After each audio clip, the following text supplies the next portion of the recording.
Okay, so welcome po sa episode 2 ng ating RME Board Exam Solve Problems. No? Kung saan po ay magsosolve po tayo ng mga past ng mga board exam questions. No? At yung mga questions din na katulad na lumabas po sa mga nagdaan na board exam. Okay, so let's try po our first question.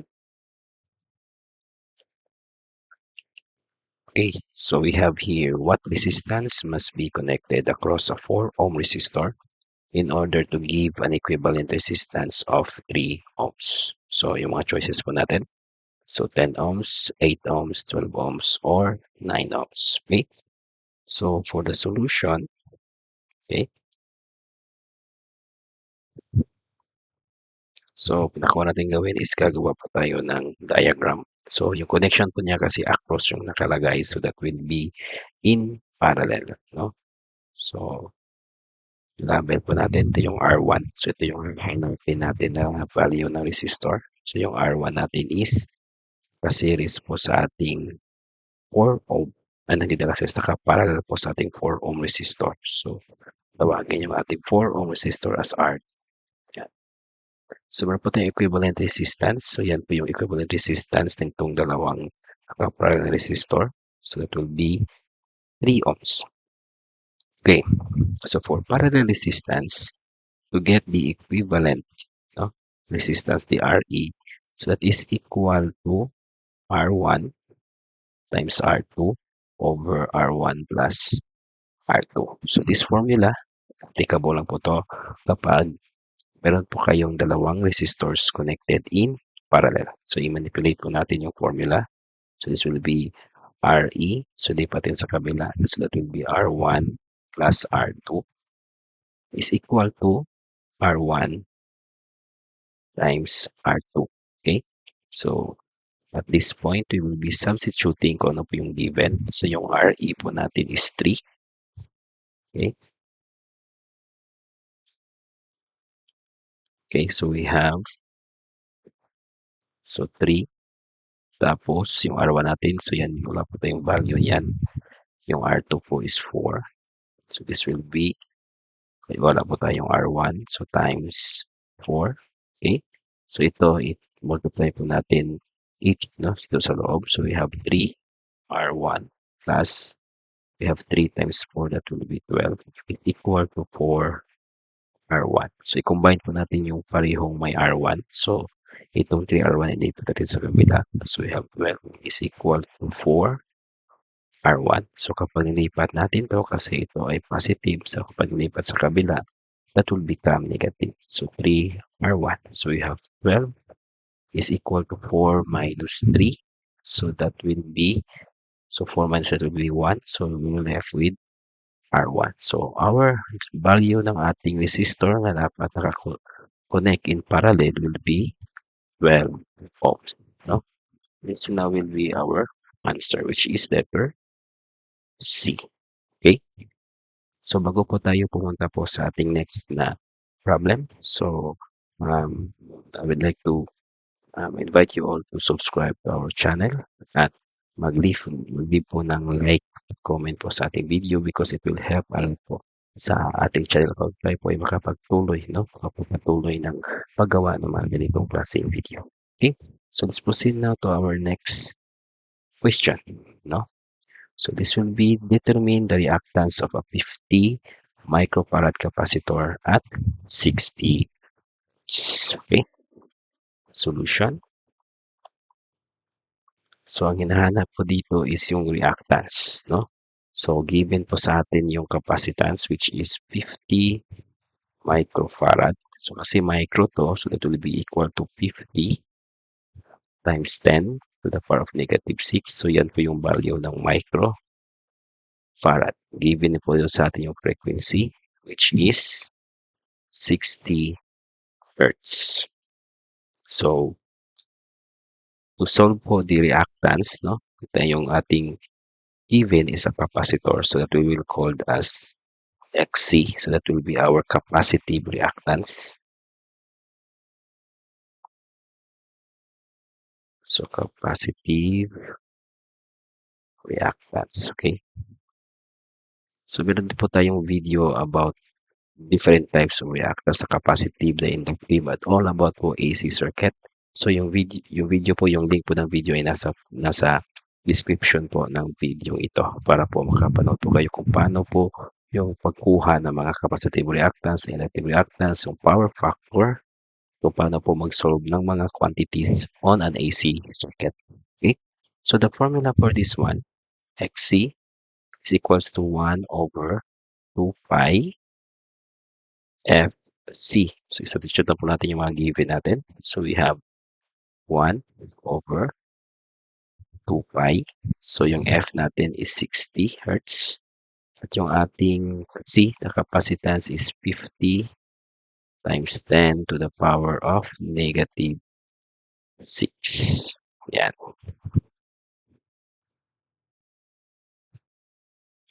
Tapos po, we will be using our calculator. Okay. So, we have 1 over 2, well, hindi siya nag-over. 2 pi, so shift. Ito po yung pi natin. Times 60 times 50 times 10 to the power of negative 6. So that will be equal to 53.05 ohms. That 53.05 ohms. So this is equal to 53.05 ohms. So yan po yung value ng ating X3. So the correct answer for this one is letter D. Okay, next. So find the amperage of a 50 kVA load on a 220 volt three-phase branch circuit. Okay. So dito, dito po ay AC circuit po. No? So yung mga gusto kong matuto ng mga iba't ibang ways to solve the different quantities po sa AC circuit. So yung link ng video for that one is nasa description po ng video ito. Okay. So three-phase po. So hinahanap po natin is the current. So in this instances, given po yung kVA, so S, that will be the apparent power. So that will be, the unit for that one is volt ampere. No? So kaya, given is kVA, so that will mean, so this will be 1,000 of VA. So our S is equal to 5 kVA or 5,000 volt ampere. Or pinakamadaling gawin po is i-multiply lang po ng 1,000 yung 5, no, to get the volt ampere.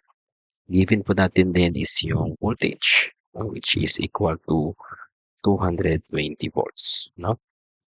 So to solve for current, no, on an three-phase, no, AC circuit, so we have current is equal to, okay, so current is equal to the apparent power, so that would be S, okay, so S times, okay, so that would be S over square root of 3 times the voltage. Yan. So, saan po ito nanggaling?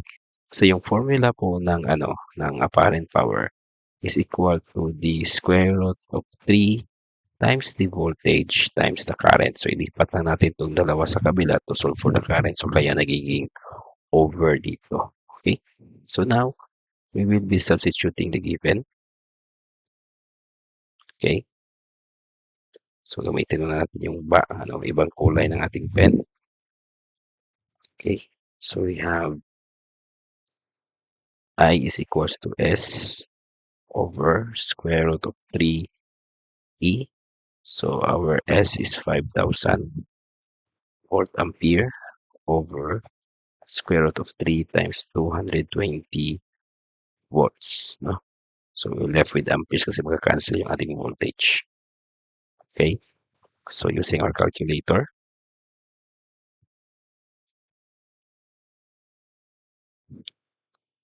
so we have 5,000 times square root of 3 times, so ilabas natin yung times, no, 220. So, dapat yung ating 220, di po siya kasama po sa square root ng 3. Okay, so we have 13.12. So, our answer is 13.12, which from the given, ang pinakamalapit po is 13 amperes. Okay, so next question. So, a secondary cell is charged with a constant current of 10 amperes for 10 hours. So, how much charge is accumulated? So, hinihingi po dito is yung charge. So, we have 100 column, 360,000 at 360,000 column, 100,000. So, kulang po ito ng isang zero. No? Okay. This is 100,000 column. Yan.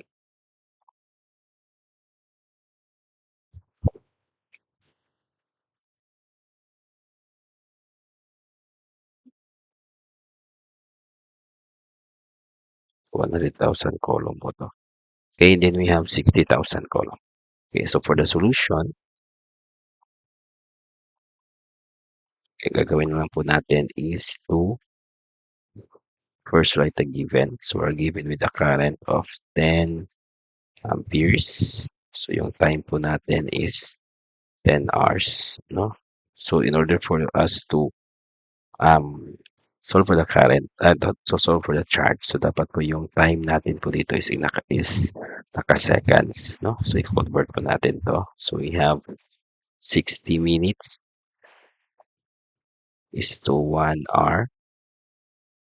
Okay, and 60 seconds is to 1 minute. Yan. So, cancel ko natin yung minutes, yung hours, we will left with seconds. Okay, so our time in hours, so we have 10 times 60. So, divide 1 pa yan. Pero, we don't need to type the 1 kasi ganun na pinano. So, any number divided by 1 will be equal to the number.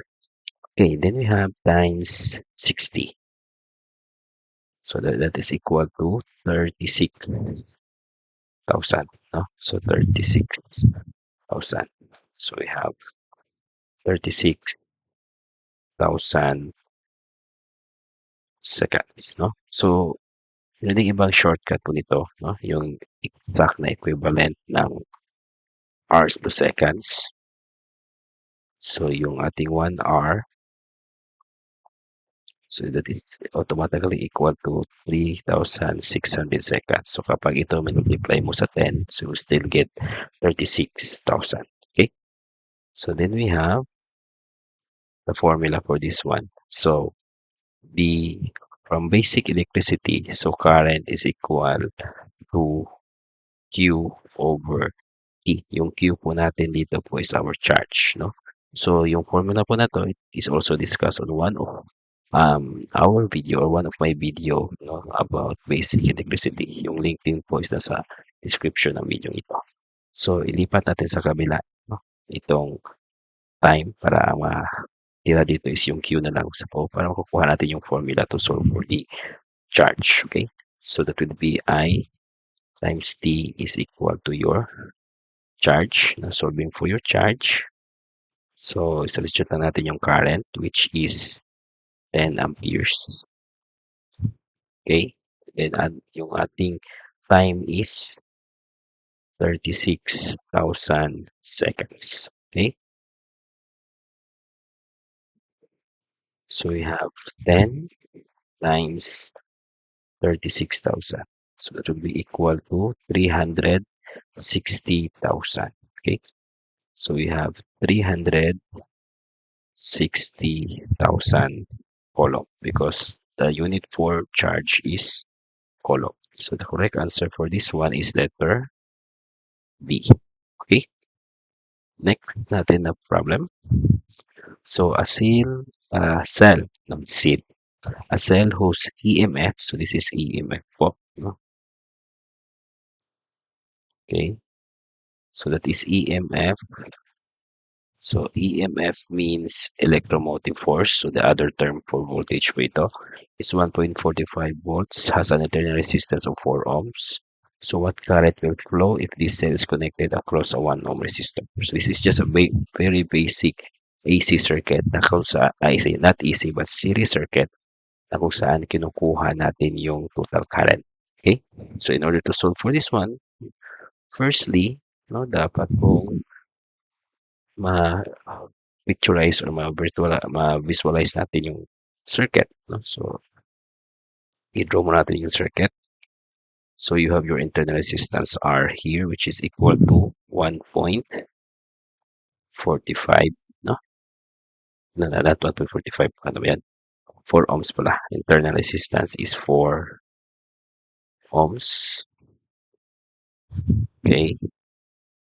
And you have here your R. Ito yung malaking R natin, which is the load resistance. So, gawin natin RL na lang. So, that will be 1 ohm. So, our voltage is equal to ano ba, 1.45 volts. Okay? So,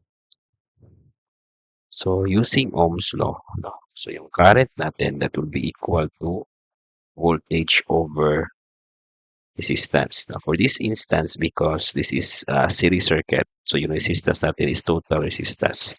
Kung saan, sa series, to get the total resistance, i-add mo lang yung dalawang resistor natin or kung ano yung mga resistor na naka-connect in series. So, that will be R plus RL. So, substitute natin yung value ng ating R, which is 4. Na yung maliit na R natin. Yung RL naman natin is 1. So, we will have here 5 ohms. So, substitute mo natin dito. So, we have I is equal to, ang given is 1.45 for the voltage. Then, divide 5 ohms, which is our total resistance. Okay, using our calculator. So, we have 1.45 divided by 5. So, it is equal to 0.29.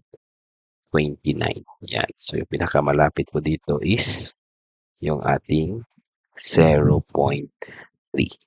So, 0.29 amperes. No?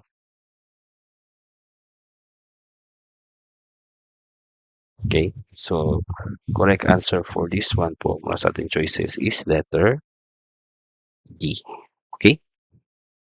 So, don't forget po to like and subscribe to this video. Okay, a voltage source of 20 volts is applied across the terminals of a 2.5 rheostat. So, calculate the power dissipated by the rheostat. In this problem po, makikita niyo po, given na po yung voltage at resistance. So, may voltage ka, may resistance ka, and you need to calculate for the power. So, ibig sabihin po, no need to make a diagram kasi hindi naman sinabi na mayroon pang isang resistance na naka-series or naka-parallel po sa ating circuit. So, for this one, we just go directly to the formula. Kasi kapag gagawa pa tayo dito ng circuit, no? So, it will consume time na hindi naman required no, sa exam to show your complete circuit. Okay? So, solution natin. Okay, no? So, formula for power, given po yung ating voltage and the resistance. So, this will be equal to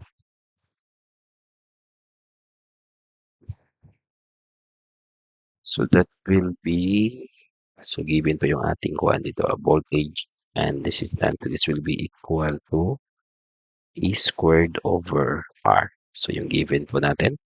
So, our voltage is equal to 20 volts and our resistance is equal to 2.5 ohms, so which is the rheostat.